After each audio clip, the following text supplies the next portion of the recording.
السلام علیکم ورحمۃ اللہ وبرکاتہ۔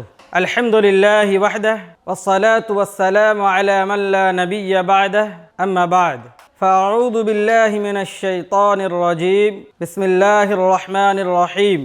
وَلِلَّهِ عَلَى النَّاسِ حِجُّ الْبَيْتِ مَنِ اسْتَطَاعَ إِلَيْهِ سَبِيلًا، سورہ آل عمران۔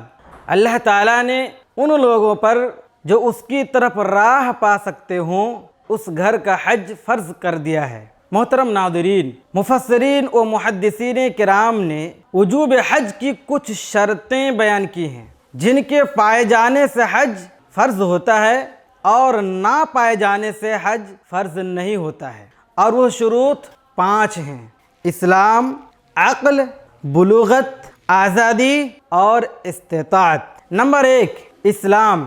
یہ شرط تمام عبادات میں ہے، کیونکہ کافروں کی کوئی عبادت قبول نہیں ہوتی حتیٰ کہ وہ ایمان لائے، جیسا کہ اللہ رب العالمین نے ارشاد فرمایا: وَمَا مَنَعَهُمْ أَن تُقْبَلَ نَفَقَاتُهُمْ إِلَّا أَنَّهُمْ كَفَرُوا بِاللَّهِ وَبِرَسُولِهِ۔ ان کے خرچ کے قبول نہ ہونے کا اس کے علاوہ کوئی اور سبب نہیں کہ انہوں نے اللہ تعالیٰ اور اس کے رسول صلی اللہ علیہ وسلم کے ساتھ کفر کیا۔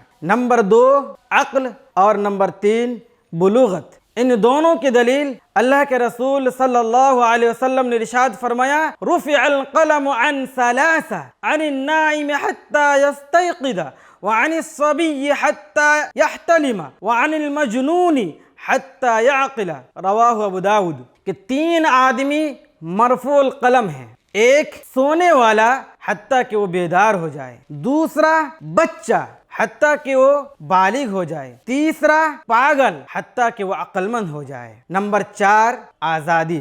غلام پر حج فرض نہیں ہے کیونکہ وہ اپنے مالک کے حق میں مشغول ہے۔ نمبر 5، استطاعت اور قدرت، جیسا کہ اللہ رب العالمین نے ارشاد فرمایا: من استطاع الیہ سبیلا، جو اس کی طرف راہ پا سکتے ہوں۔ راہ پا سکتے ہوں کا مطلب مالی، بدنی، سفری اور ساتھی کی استطاعت رکھتا ہو۔ مالی استطاعت کا معنی یہ ہے کہ وہ بیت اللہ تک جانے اور واپس آنے کے خرچ کا مالک ہو۔ بدنی استطاعت کا معنی یہ ہے کہ وہ جسمانی طور پر صحیح ہو اور بیت اللہ تک سفر کرنے کی مشقت کا متحمل ہو۔ سفری استطاعت کا معنی یہ ہے کہ سفر پرامن ہو، جان اور مال کا خطرہ نہ ہو۔ ساتھی کی استطاعت کا معنی یہ ہے کہ عورت کے لیے محرم ساتھ ہو۔